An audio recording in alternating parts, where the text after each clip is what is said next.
paz do Senhor Jesus, queridos. Quem está falando aqui é o presbítero Rangel Bispo. E nesse dia eu vou estar comentando a 8ª lição do terceiro trimestre de 2022, com o tema A Sutileza do Enfraquecimento da Identidade Pentecostal. Se você está gostando desse canal, se inscreva, curta e nos ajude a compartilhar a palavra de Deus. Desde já agradeço. Será uma aula objetiva, resumida e prática.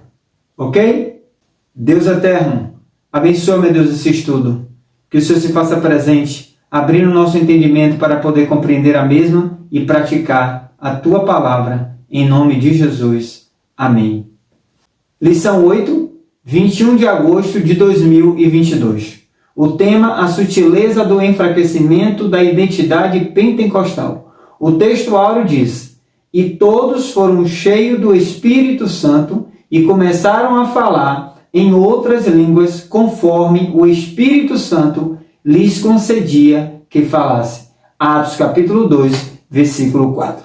A verdade prática diz: a doutrina do batismo no Espírito Santo e o falar em línguas com sua evidência são um distintivo pentecostal mantido pela nossa igreja.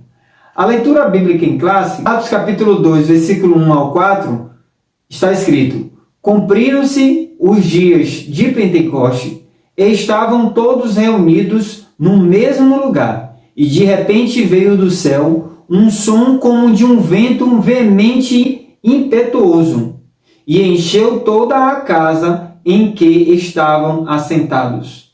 E foram vistas por eles línguas repartidas como que de fogo, as quais pousaram sobre cada um deles. E todos foram cheios do Espírito Santo e começaram a falar em outras línguas, conforme o Espírito Santo lhes concedia que falasse. Aleluia! Irmãos, a palavra-chave dessa lição é enfraquecimento. E o que significa enfraquecimento? É perder a força, perder o vigor. E o que significa identidade pentecostal? É um registro, é ser identificado como um crente pentecostal. O tópico 1, o Pentecoste bíblico. Só para relembrar que nós estudamos sobre o Pentecoste no primeiro trimestre de 2021, estudamos também sobre o pentecostalismo. Estudamos no segundo trimestre de 2021 os dons espirituais e ministeriais. Pentecoste. O que significa Pentecoste? É uma palavra de origem grega que significa quinquagésimo, que é o número 50, que lá em Levítico capítulo 23, versículo 15 e 16, foi estipulada ali por Deus a festa das primícias das colheitas. Então passava 50 dias após a Páscoa, aí era realizado essa festa. Aí o tópico 1 vai falar sobre o Espírito prometido e o Espírito derramado. Como está escrito em Gênesis capítulo 1, versículo 2, que o Espírito de Deus se movia sobre a face das águas. Então, há uma já ação do Espírito Santo desde o início da criação do mundo. Porque o Espírito Santo, o Espírito de Deus, é eterno. Ele é o Pai da eternidade. Êxodo capítulo 31, versículo 1 e 2, está escrito que Bezalel foi cheio do Espírito de Deus para construir aquela obra do tabernáculo. Também nós podemos ver que há uma manifestação específica em algumas pessoas, em juízes, também sacerdotes, profetas e reis. Então era dessa forma, o Espírito Santo vinha sobre aquela pessoa. Em Joel capítulo 2, versículo 28 e 29, existe uma promessa que está escrito: E há de ser que depois derramarei o meu Espírito sobre toda a carne, e os vossos filhos e as vossas filhas profetizarão, e os vossos velhos terão sonhos.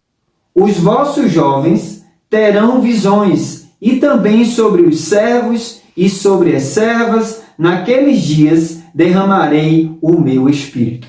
Existia uma promessa de Deus que o Espírito Santo iria vir sobre toda a carne.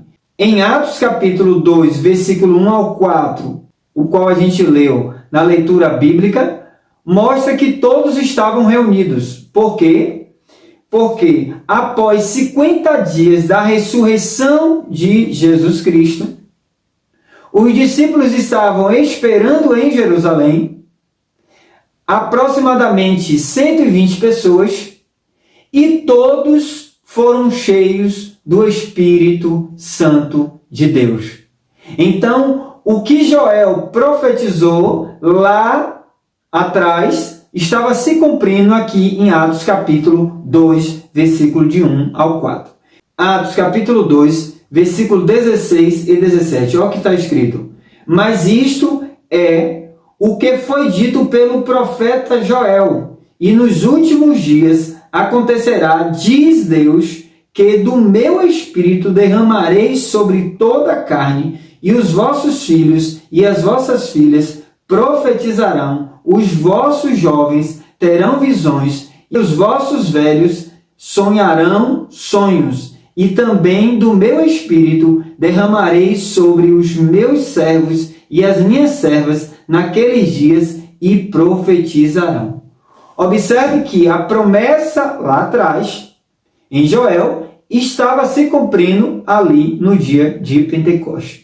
Lembrando que esse dia é 50 dias após a ressurreição de Jesus Cristo. Mas a pergunta é, o que é batismo no Espírito Santo?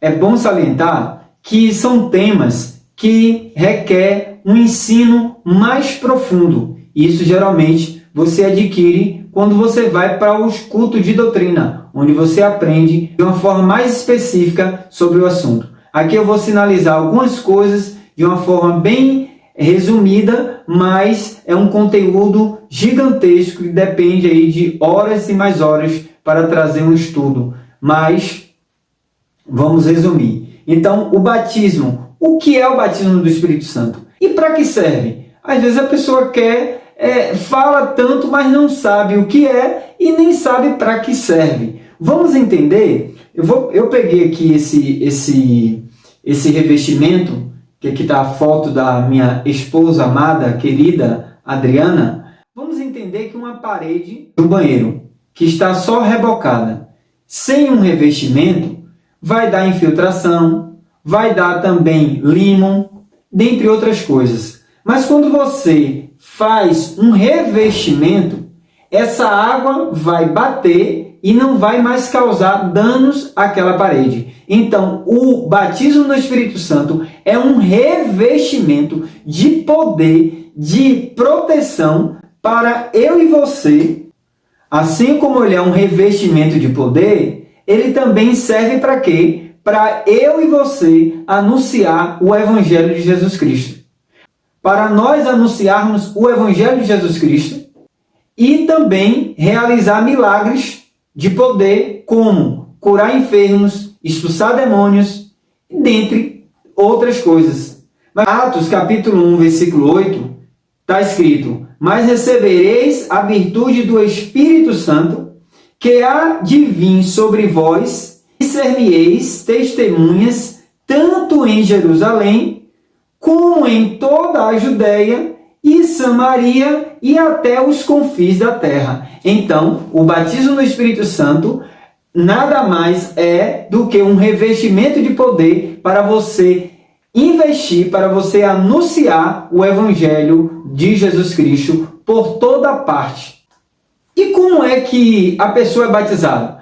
É algo sobrenatural, é algo que Deus vai assim conceder e está disponível para todos aqueles que buscar. Ah, mas e se eu não receber, eu não vou ser salvo? Não, uma coisa não tem nada a ver com a outra. Você não vai deixar de ser salvo porque não foi batizado no Espírito Santo. Algumas pessoas até se preocupam com isso. Mas não, batismo no Espírito Santo não é sinônimo de salvação, mas é um revestimento de poder para você anunciar o Evangelho de Jesus Cristo.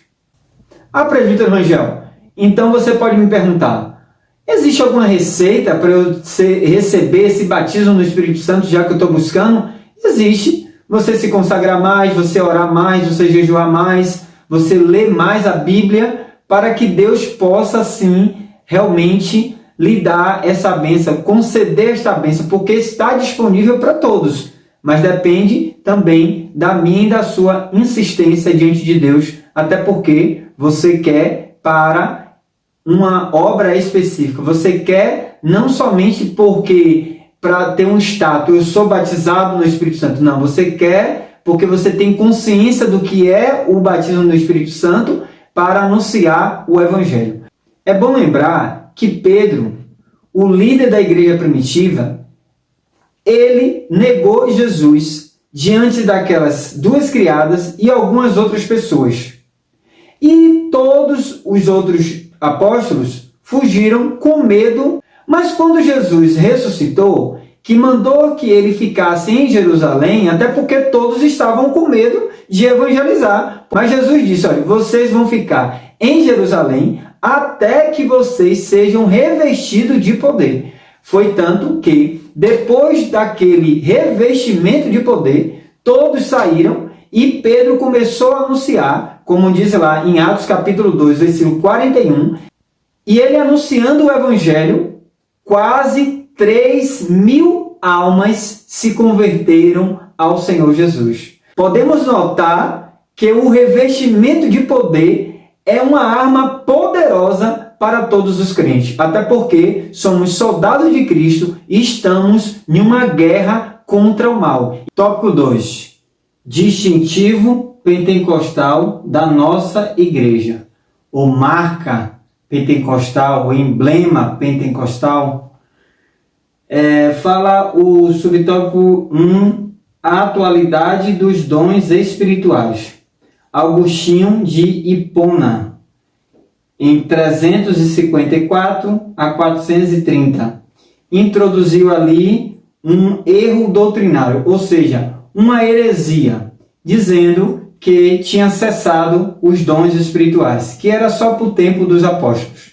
Porém, a Bíblia é bem clara que está disponível para todos aqueles que buscar. Então, os dons espirituais, dom da palavra da sabedoria, dom do conhecimento, o discernimento de espírito, os dons de curar, o dom da fé, o dom de operação de maravilha, a variedade de línguas, a interpretação de línguas e também o dom da profecia. Então são esses dons que são ferramentas poderosíssimas também para o soldado de Cristo lutar contra a guerra espiritual. As línguas como evidência. Vamos analisar com calma agora, irmão. As línguas como evidência. Então, quando você recebe o batismo do Espírito Santo, automaticamente a evidência é você falar em línguas estranhas. Irmão, e como é que eu aprendo essa língua? Eu tenho de ir para a faculdade, eu tenho para o estudo, eu tenho de aprender com quem? Não, é algo que Deus vai te dar na hora do batismo. E para que serve a línguas estranhas? A línguas estranhas é algo que é uma edificação pessoal. Quando eu falo em línguas estranhas, eu estou edificando a mim mesmo. Eu não edifico a igreja falando em línguas estranhas, embora que alguns pregadores ele pregam falando em línguas estranhas, alguns momentos tudo bem, mas se ele o tempo todo falar em línguas estranhas, não vai haver edificação, porque não está sendo pregado a palavra de Deus. Você não vai entender nada e só ele vai ser edificado. Como está escrito em 1 Coríntios, capítulo 14, versículo 4. Vamos lembrar de Dunaving e Daniel Berg, os missionários suecos que foram ali para a Rua Azusa, nos Estados Unidos, receberam o poder do Espírito Santo, um revestimento e a revelação que eles teriam de vir para o Pará, que logo ele percebeu e identificou que o Pará era no Brasil. Chegando aqui, eles estavam com a visão do movimento pentecostal, que é o batismo no Espírito Santo, que é falar em línguas estranhas, que é cura divina e tantas outras coisas, e eles foram congregar na igreja batista, até porque eles eram batistas, missionários batistas. Só que quando ele chega nessa igreja, eles começam a manifestar esses dons espirituais. É bom lembrar que quando você está tendo a atuação do Espírito Santo, você não perde a consciência, você tem lucidez do que você está fazendo. Se caso você não tem consciência, isso não é Deus. Possa ser que seja uma possessão maligna. Portanto, quando o pastor da Igreja Batista percebeu aquilo ali, alguns irmãos já tinham sido também batizados com o Espírito Santo, o pastor da Igreja Batista expulsou o Daniel Berg e do Naving da igreja. Logo, eles montaram uma igreja onde eles eram missionários, uma igreja Missão da Fé, inicialmente. Depois, passado algum tempo, eles iniciaram e mudaram a placa para Assembleia de Deus, 1912 a 1914. Eles viveram isso, tinham experiência e estavam pregando com convicção daquilo que ele experimentou. Por isso que a igreja avançou e a porta não se fechou e multiplicou o rebanho, porque cuidava da doutrina e dos dons.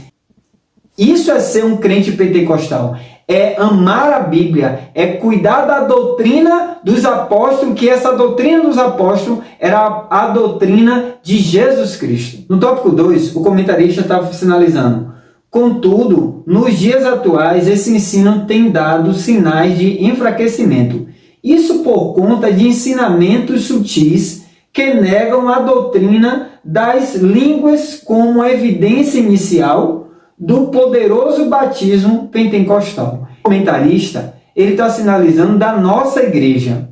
Então, infelizmente, nós iremos ver isso no tópico 3, existem algumas ramificações de igreja pentecostal. Mas, no caso da Assembleia de Deus, o enfraquecimento está por conta de, infelizmente, algumas lideranças estão se desviando daquela chamada específica, que é cuidar da doutrina e dos dons. Muitos estão buscando fazer mega templos, muitos estão até se tornando político, que depois eu vou fazer o vídeo, né?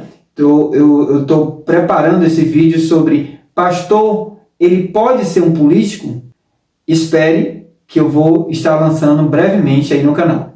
A igreja, para se manter viva, ela tem de cuidar da doutrina. E muitos, infelizmente, não estão cuidando da doutrina. Estão simplesmente deixando as ovelhas sem alimento. E as pessoas estão sem noção, porque fala do batismo no Espírito Santo, mas não explica o que é, para que serve, e tantas outras dúvidas que a igreja tem, que os membros têm. Mas alguns estão realmente apacentando a si mesmo e deixando lá, como nos dias de Josias. Nos dias de Josias foi justamente isso. 57 anos a lei estava perdida dentro da casa do Senhor. Segundo Reis, capítulo 22, versículo 8. Porém, o rei Josias, ele inicia uma reforma física no templo, mas Deus queria uma reforma espiritual. Foi quando ele achou a palavra de Deus, ele achou a lei do Senhor, e quando ele leu aquela lei, ele realmente fez uma reforma espiritual. Inicialmente, já fez um culto, já iniciou um culto de doutrina, ensinando como deveria ser feito, e ele começou a realmente a purificar, a se santificar. Aí sim vai ter um avivamento. Isso é avivamento, quando buscamos a palavra de Deus. Aí vai ter realmente um avivamento. Aí as pessoas vão entender o que é o Evangelho. Até porque Jesus deu uma ordem: ide por todo mundo e pregai o Evangelho. Marcos capítulo 16, versículo 15. Tópico 3. Mantendo a chama pentecostal acesa. A fidelidade às Escrituras e também exercício dos dons espirituais. Fidelidade às Escrituras. Atos, capítulo 2, versículo 42, diz: e perseveravam na doutrina dos apóstolos, e na comunhão, e no partir do pão, e nas orações. A fidelidade às Escrituras mantém a chama acesa. Atos capítulo 6, versículo 2 diz assim: E os 12, convocando a multidão dos discípulos, disseram: Não é razoável que nós deixemos a palavra de Deus e sirvamos às mesas. A igreja começou a crescer. Tinha aproximadamente quase 5.000 pessoas já. O que era 120, agora era quase 5.000 pessoas. Houve um problema na distribuição das cestas básicas para as viúvas. E eles decidiram levantar diáconos para resolver aquele grande problema ali.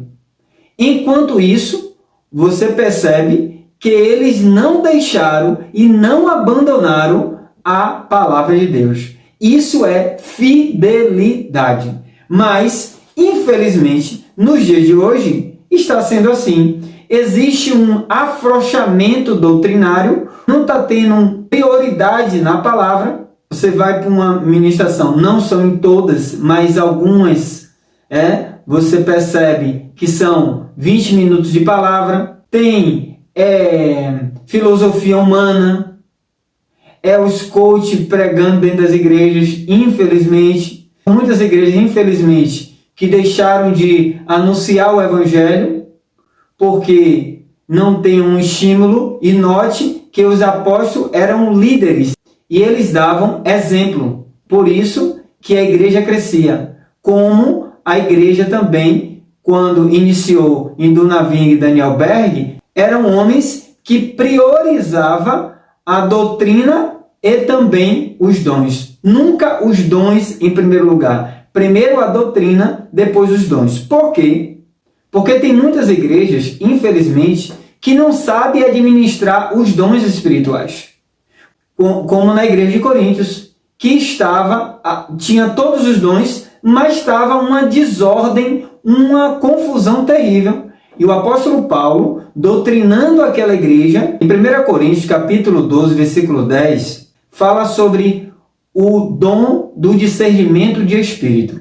O dom do discernimento de espírito é para você discernir o que é espírito de Deus, o que é espírito humano e o que é espírito maligno, que existe. Hoje, infelizmente, algumas igrejas, você percebe que só no reteté, na dança, na desordem, nas loucuras, e aí não pode mexer porque é a manifestação. Não, você tem de ter o discernimento para realmente discernir se é de Deus aquilo. Aí quando você termina um culto, 2 horas, cadeira para um lado, cadeira para o outro, aí você pergunta, qual foi a palavra? Não sabe, não tem palavra, porque hoje só foi dança. Isso não é edificação, isso não vai criar edificação nenhuma. Mas o que vai criar edificação, quando tem os dons espirituais, porém com ordem e decência, como está escrito, 1 Coríntios capítulo 14, versículo 33 e o versículo 40, está escrito: Porque Deus não é Deus de confusão, senão de paz, como em todas as igrejas dos santos. Mas façam-se tudo decentemente e com ordem. Ou seja, o apóstolo Paulo está orientando e doutrinando aquela igreja. Os dons espirituais têm de ter ordem, têm de ter decência, não pode ter confusão. Aí você vai numa igreja e só vê confusão. E você sai dali sem saber qual foi a palavra. Ou seja, quem alimenta a igreja é a palavra, quem alimenta o crente é a palavra. Aí quando eu não tenho a doutrina, quando eu não persevero na doutrina, quando nós não perseveramos na doutrina, aí vamos estar o quê? Sem força, enfraquecido, porque o que alimenta é a palavra. Porque a palavra de Deus vai permanecer. Os dons espirituais são ferramentas dadas para o crente. Mas quando ele voltar para o céu, não vai mais precisar, porque essas ferramentas é específica para essa guerra espiritual que nós vivemos nos dias de hoje, esperando a volta de Cristo. Mas a palavra de Deus vai permanecer. Em 1 Tessalonicenses, capítulo 5, versículo 19 até o 21, está escrito: não extingais o Espírito, não desprezeis as profecias, examinai tudo e retende o bem. Quando o apóstolo Paulo está escrevendo essa carta, justamente é para a igreja de Tessalônica não esfriar espiritualmente e não querer enfraquecer também os dons espirituais.